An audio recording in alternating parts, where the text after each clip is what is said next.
Hey there gamers, welcome back to the Board Game Co channel, and today we have a preview of Don't Starve, the board game.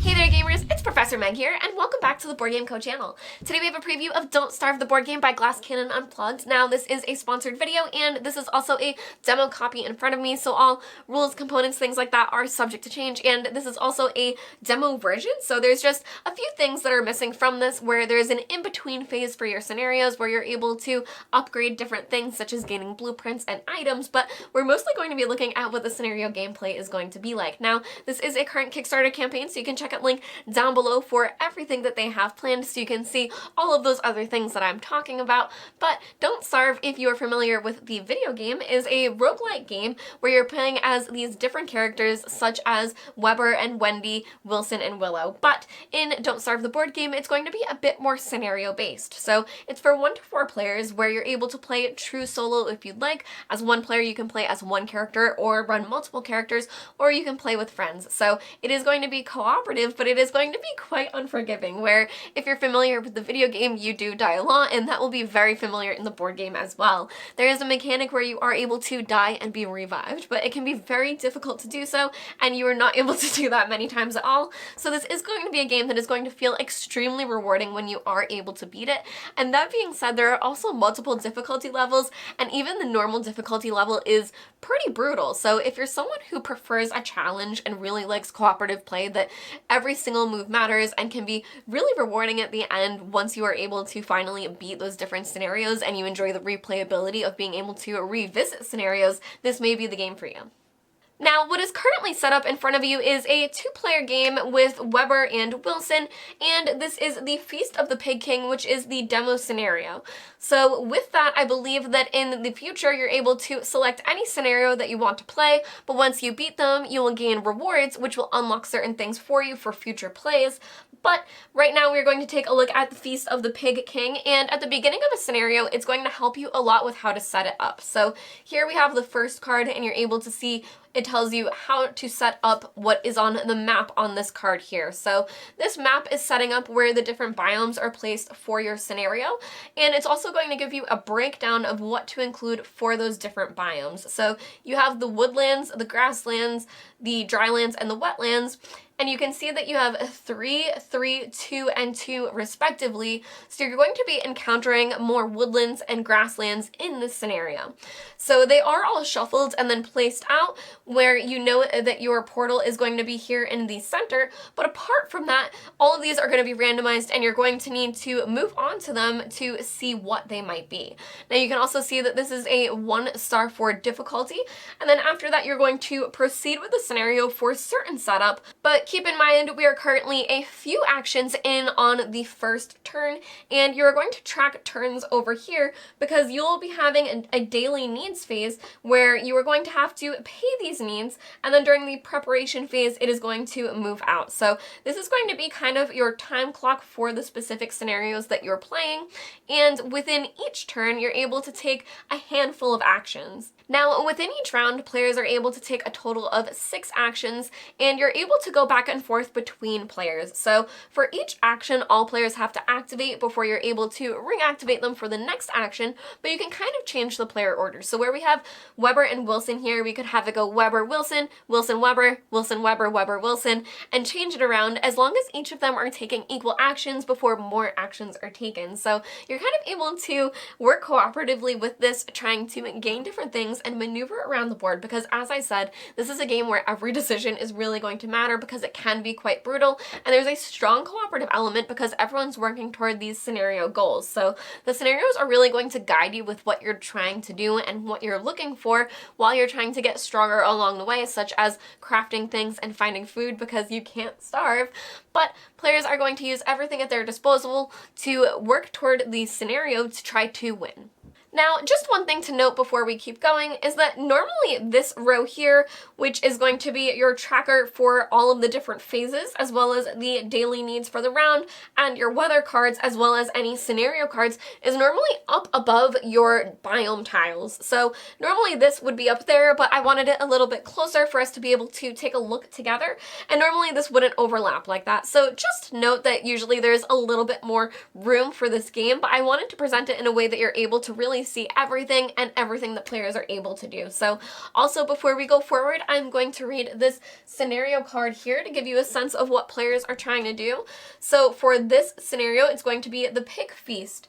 A circle of totems stands tall and burns bright to fend off all the darkness that governs the night. Within the pig folk shall shortly convene to guffaw and gorge upon morsels obscene.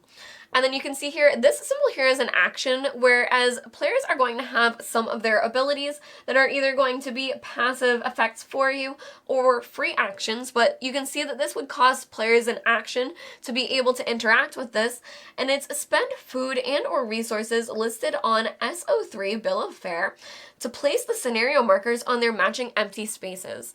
So what that means is that players are trying to gain the items that are shown here on this board. As you can see, this player has 2 of the one that's in this top corner, and once they're able to go to that area and spend an action to contribute it, they would be able to cover it. So players are trying to work toward covering this, because if they're able to do it before this track reaches this area, they'll move on to a certain outcome. And now to go over the different actions that players are able to do, this would be during the action phase, and that's actually the second phase of the round. So during the first round, you're going to start with the action phase, and I think it also just makes sense to explain the preparation phase to you once you know a little bit more about the game. So the actions that players are going to be able to do is you're always able to move before you perform another action. So the first thing straight out the gate is you're able to just move twice. So for one action, you'd be able to go 1, 2, if you chose to do so. Now, if you do go to a tile that is not yet flipped over, you'll be able to flip it to know what type of biome it is. So if we wanted Weber over here to take a turn, we could have him move up to this biome over here, flip it over, see that it's the woodlands, and he would be in that area. So now, because you're always able to move and then do an action, we are able to move and then explore if we wanted to in the woodlands. So this is a good time to show you the different biome decks. That you have these decks for all the different biomes that you're interacting with, and you can see that the top one here is the graveyard. So when exploring, players are able to see that if they went to the graveyard, they would gain this resource shown here, but you're also able to take the card from the bottom of the deck. So if you wanted something different, you would be able to do that, but taking a look here, we would be able to actually craft an item if we gained this. So we're going to choose to explore this exact card. Now, when we reveal that, we know that the next woodland is going to be this, and on future turns, you're actually able to explore the same area as well. So even in this example, if we had not moved, we could have explored in this tile and drawn a new card if we wanted to. Now, once I explain the cards, that will make a bit more sense to you for why you may choose to do so. But if we're exploring, we're going to take this item here, which again, there is an item tray where you're going to grab that resource and then put it into your backpack. And this is a great time to let you know that your backpack is limited. It's only so big. So you can only fit up to 10 items in your backpack. And if you gain things over your limit, you have to either drop something out of your backpack or just not take that thing. So just know that that is limited. But one of the actions, which I will go over quickly now, is a trade action where when characters share the same spot, they're able to trade with each other either these different items that you have, or sorry, these different resources that you have, or item cards that you have. So you can see here what an item card looks like, and I will get more into that in a moment because I don't want us to get too lost, but you are also able to trade items, and that's one of the other actions that players are able to do. Now, to complete our explore action, this card is going to come out, and you can see that this is a hostile spider, which is really amazing to show you guys because of our special ability. So when this card is placed out, you are going to place a tracker here onto this area to show what resources players are able to gain from this area. But when a card is revealed, if it has a monster with a red background, they're going to be hostile. And what hostile means is that they're going to roll a monster die against you immediately just for you uncovering them. So you can see that that happened in both of these areas here. But if they have a gray background, they aren't, and they won't attack you right away, but they will fight back when you fight them. Now, the great thing is you may be familiar with Weber, but we look almost exactly the same as that spider. So spiders are actually our friends, and that's going to be one of our special abilities, where on a location with a spider of that type or a different type, we are able to use a free action to spend these resources to gain friendship. So we're able to spend resources to befriend them if we happen to have them, and then we would increase our befriended spider's dial. Now later we're able to spend this friendship to gain fight in our fight actions. So I'll go over that in a bit, but to continue with this monster would have rolled this against us. So just to give you an example, this is the damage ability, so it would have done 2 damage because it's in the top left corner in that red box, but because we're friendly, that's actually just not going to happen. Now, another action that players are able to do is interact. So for example, if we had Wilson move to this tile here, he would be able to interact to try to gain some resources. So you'd have to choose which one, where you could just gain a grass tuft, but you could come over here and try to gain some flowers. So if you were trying to do that, you would come over here and roll an interact die. The only reason you're not doing it for this one is because there is no value next to it, but you would roll, and then with the result, this is a sun. Now, during the sun phase, it can be a 0 to 5. And for us to gain this resource, we would need a 4 or a 5. So that's really great for us. So again, rolling this during the sun, it's a 0 to 5. But if it happened to be nighttime, it would be a 0, which is terrible for us. So it's a really good thing that we rolled this now during the day. Other things that you could have rolled is just the numbers. So for this one, as I said, you needed a 4 or a 5. So if you rolled a 1, 2, 3, or 4, depending on what you rolled, you may have been able to gain that resource. Now, again, you would come over to the tray here, gain the resource, and then you would be able to put that into your backpack. Now, another great thing that this interact action gave us is we were able to heal our sanity a little bit. So in this game, you're going to have your health, your hunger, and your sanity. And if our sanity had been lowered, we would be able to heal it, which, trust me, you're going to lose it pretty quickly. So you are going to want to heal it, so that would have been a great thing for us to do.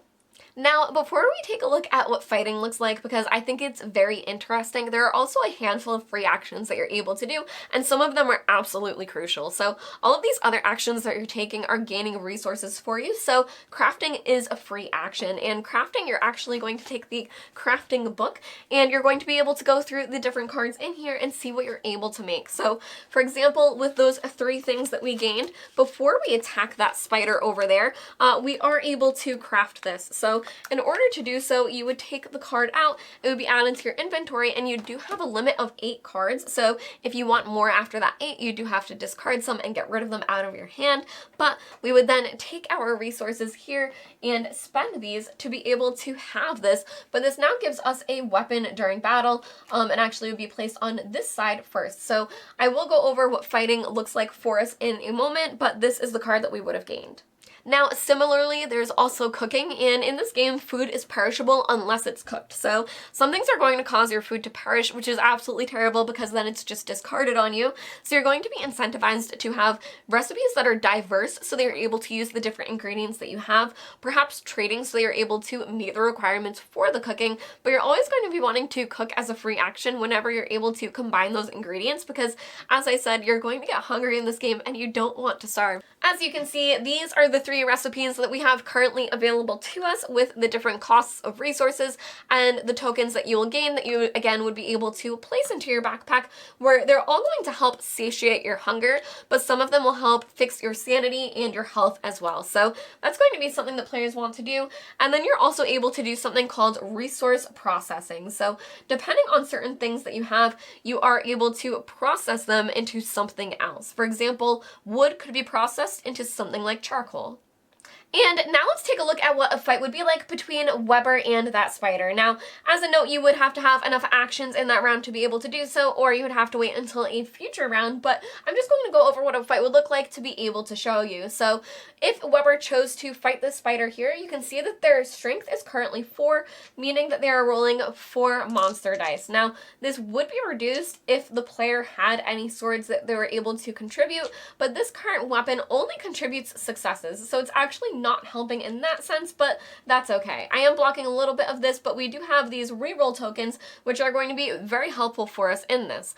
So we would be rolling the 4 dice for the monster as well as our die for ourselves, and we will roll all of those together. Now, taking a look here, this roll wasn't amazing for us, but it was pretty good. So looking at our character die here, we did not roll any successes, and you need at least one success to be able to win in the battle, but we do have 3 from our weapons, so we don't really have to worry there. And if we had rolled a 4 or a 5 on this die, it would have contributed a success for us, but it would have also broken our weapon. So when you do enough damage to break your weapon, you'll flip it over. It can be broken once, but then after that, if it breaks again, it's discarded from you. So that is pretty good for us that we rolled a 6, and then this would be safe. Now you can see that this enemy rolled 2 purple die here, which I'll go over in a second with a different enemy because they actually don't have anything for this ability. But they do have a red die here, and you can see in the red box it does 2 damage. I think we might just take the damage because this is a pretty good roll for us, and well, honestly, them rolling anything else isn't too bad, but we might want to save these for future turns. So we'll pretend that this was earlier in the actions and we want to hold on to these, where this is going to be 1 evade, and that's going to remove 1 success from us. So where we have 3, we still have 2, which is great, but we are going to take 2 damage from this die. Now, again, if we didn't want to, we would have been able to flip one of these over and re-roll that instead, but I'm going to pretend that we want to hold on to those or that we have already spent them. Now, as I said, there are the purple die, and if you do roll those with an enemy that has that ability, it'll do different things. So where this is a pair, it would have applied to this one only once. This one's currently gone, he was killed, but it would have applied only once and done 3 damage. Now, another thing to note is that the monster die also have another side, which is an either or, which means it would either apply an evade or an attack. So if this roll had been like this, and this die had been on that side, we actually would have let the evade go through because we still would have had that 1 success, and then we also wouldn't had to have taken any damage. Now, that is everything that players are able to do during the action phase of the game, which may sound like a lot, and it is because that is the most exciting part of the game where you're trying to accomplish all of these different things. So I am going to go over the other phases now, which is going to be when the game fights back even more than it already has. So this is where it's going to get more and more difficult, and you'll see how it escalates quickly between the different rounds. Next is the shadow phase, which is when the shadow creatures are going to have their turns. And what are the shadow creatures? They are going to start appearing as your sanity starts to decrease. So depending on the different thresholds that you hit as your sanity decreases, you're going to start drawing these shadow creatures, but luckily as you increase your sanity, you are able to flip them back over. So you are able to get rid of them and mitigate them a little bit as you gain them, but they're really going to affect you. For example, if you had one here, this one during the shadow phase would have you a perished food, which can be terrible because then anything that you haven't cooked is going to go away. Then you have this one, which is going to be the second one, and during this you're going to roll 2 dice and it's going to attack. So you can see that this will behave like a normal monster would and it will start coming after you, but if you do hit the 3rd threshold, this is going to replace the monster that was there, and instead this is the one that you're going to be fighting. Now, the good thing about this is if you are able to beat them, you are going to gain specific benefits such as nightmare fuel, which I'll get to in a moment, and increasing your sanity, so you are able to help a little bit with this, but you don't really want to be fighting these guys because you're already fighting plenty of things on the board. Now, next is the daily needs phase, which is going to be very, very important, and this is where you are going to be losing your sanity. This is also determined by the difficulty levels, so you have normal, survival, and nightmare, so this will change depending on what you want to be playing as. So here you can see our first one is going to have us cost 2 hunger and 1 sanity, meaning that players need to be able to pay that on their player board to be able to continue. Now, if your hunger ever reaches 0, you'll actually lose 2 health every time you have to pay hunger. So losing your sanity is bad because you're going to have these shadow creatures come out, but losing your hunger is going to be even worse because it's going to kill you even faster. So in this, you'll pay your hunger and your sanity, and you'll also have to be in certain areas of light if it's nighttime. So for example, this one needs at least 3 units of light, whereas these knights need 2, and different things will provide that, such as our firefly that we have here. And if players are able to share a space, they are able to share that fire together, but you do need to meet those requirements, otherwise you're going to lose 5 health for every point of light that you aren't able to provide. Now, next is going to be the weather phase, and this is something that you know what's going to be affecting you because this card comes out during the preparation phase. So you know what you need to be doing and how it's going to affect you, and this is when it comes into play. So this one is currently glaciers. Each character with the pickaxe can break it to gain these resources, and then after that you're trying to prevent these different things down here.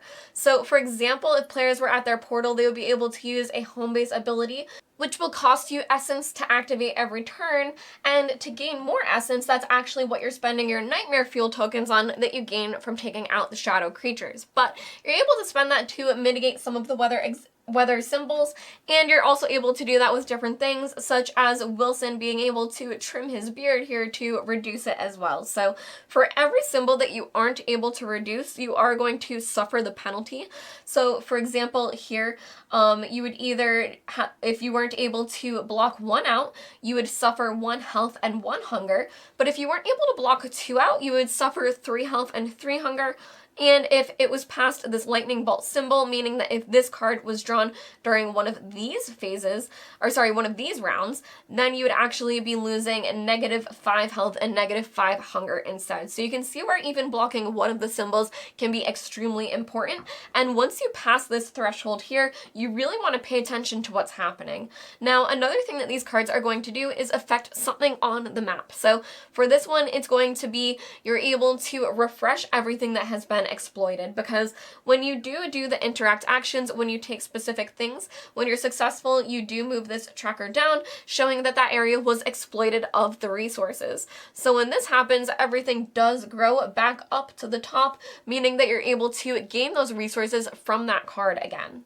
Now, other symbols in the weather could cause your things to rot, or it could also cause enemies to respawn, because once you beat an enemy in battle, you cover them with these tokens, so some of them could cause them all to respawn, so they are able to fight them again for their rewards. Now, again, you are also able to explore the same biome, going deeper into it, drawing new cards, so you may choose to draw new cards as opposed to leaving them there for these effects to take place, but if there are certain things that you want to win, you might choose to try to wait for the weather events to affect them and perhaps respawn. Now, finally, there's the scenario phase, when you're going to read any text that is particular to that scenario. So in this one, you're trying to dedicate certain resources to this area here, and it says if the number of completed rounds is fewer or equal to the number of players, then you're going to move this marker forward. So you want to start completing rows, because if not, this marker is going to move forward, and once it reaches this area, you will progress to SO6. But if you're able to complete this, then you're able to reveal SO5 instead. So that's an incentive for players to fill this, because as you're doing so, you're going to be gaining this resource for every 3 markers, and you're also going that are vertical, horizontal, or diagonal. And you're also going to gain these rewards, the 3 hunger and the 3 sanity, which can be really great for players as well, and you're going to progress to this outcome instead.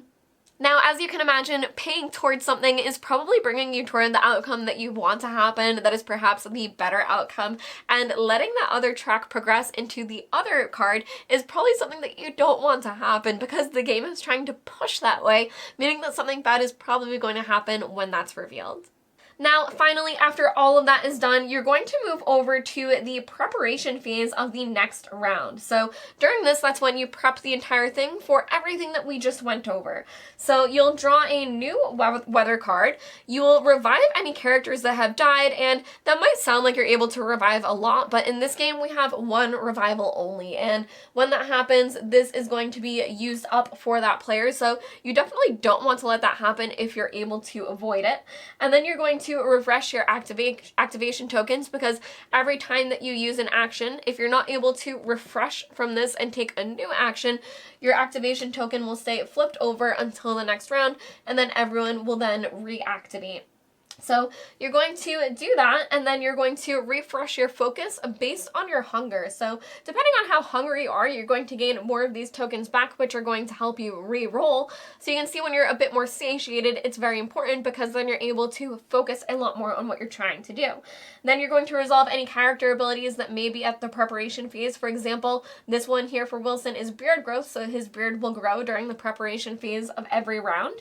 And then you will remove the leftmost daily needs tile, which is going to be extremely important because if you're not able to do that, that's when all players will lose the game. So you are going to remove this, showing that the next daily need that we're going to have is this night phase, and that's your time track that all players are going to be basing this on, that the ways for you to lose is going to be running out of time here, any scenario rules that tell you that's exactly how you lose, something specific happening, as well as dying and not being able to revive your character. After that, you will take the action tracker, and depending on if you're in the day or the night, you're able to use a specific side as a reminder for you for what your needs are for that particular round, but you were able to use that and reset it up to 6, and then all players have 6 actions again for their different characters. So this is going to be the pace of play of the game, is that you're going to be using all of those actions to try to do as much as you can, exploring through the board, trying to push through the different scenarios. So as I said, I was only able to see this demo scenario, so I don't know exactly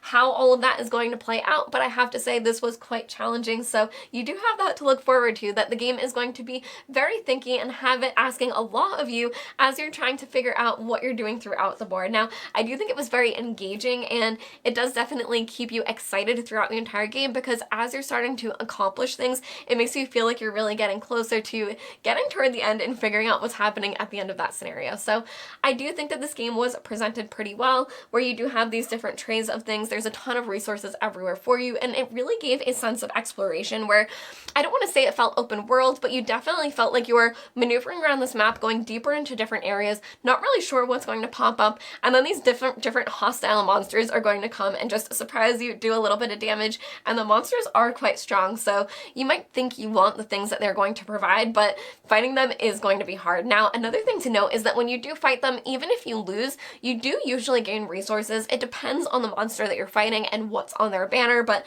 depending on the banner, you either win the top if you win, or you'll still gain the resources on the bottom of the banner if you lost. So either way, fighting monsters is helpful, but it might cost you some of your health along the way. One other thing to note is that this is currently the acrylic standees that are in front of me, but there are also miniatures planned for the game. Now, this is a 3D printed miniature that's a little bit bigger than what's planned, but you can see that you have the 2 options for what you want to play with, and there's going to be a normal and deluxe version. So this is just a little bit of a difference because I did have both of them on the table. They wanted you to be able to see and decide for yourself what you might want. Don't Starve is going to be a game that is going to have players really thinking, whether you're playing cooperatively or solo. If you're playing solo, every single decision is going to matter, and you're not just going to be taking actions to take them, you're going to be analyzing the board and seeing everything that you want to do. And if you're playing cooperatively, even the different items that you're gaining, you're going to be seeing what you can trade so that players are able to craft items or cook food, and you're going to be sharing certain things such as light, because the night is going to be very, very scary, and you don't want to get caught in the dark, and different things like the weather cards are really going to affect you, all on top of the different scenarios that you're playing. Now, as I said, I was only able to see the demo scenario, but with the different branching things that it did, I thought it was very clever and fun to play through, so I am very interested to see what future scenarios are going to look like and the progression there. Now, I do think that the game was very accessible, where everything is pretty clear and intuitive, even though there is a lot going on and you can expect to die a lot. It is very easy to reset and see everything that's going on and to understand perhaps where you made mistakes and what you might need to do. So there is a lot of replayability, especially if you like the challenge of trying to beat things. I do think that the fighting in this game can also be really interesting, where the enemies aren't just attacking, but they also have those special moves that they're able to do.